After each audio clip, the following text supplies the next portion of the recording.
আসসালামু আলাইকুম। সাহসী প্রতীক চ্যানেলে আপনাদের স্বাগত। আশা করি সবাই ভালো আছেন এবং সুস্থ আছেন। দীর্ঘদিন ভিডিও থেকে অনেক দূরে ছিলাম, প্লাস ভারতের সাথে বাংলাদেশের যে চুক্তিগুলো হয়েছে তাতে সবচেয়ে বেশি সমালোচিত যে চুক্তিটি সেটি হচ্ছে রেল ট্রানজিট বা রেল করিডোর দেওয়া। তো সেটা আসলে যদি আমরা খুব সহজেই ব্যাখ্যা করি তাহলে বলতে পারি এটা আসলে বাংলাদেশের জন্য একটা সার্বভৌম একটা উন্নতি।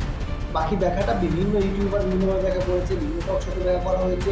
এটা নিয়ে আমি আর কথা বলতে চাচ্ছি না বা কথা বলতে আমি চাও না। জাস্ট শুধু বলতে চাই এটা আমাদের সার্বভৌমত্ব দিক থেকে একটু হলে হুমকির মতো আমরা করেছি। চায়না এটা ভালোভাবে দেখছে না।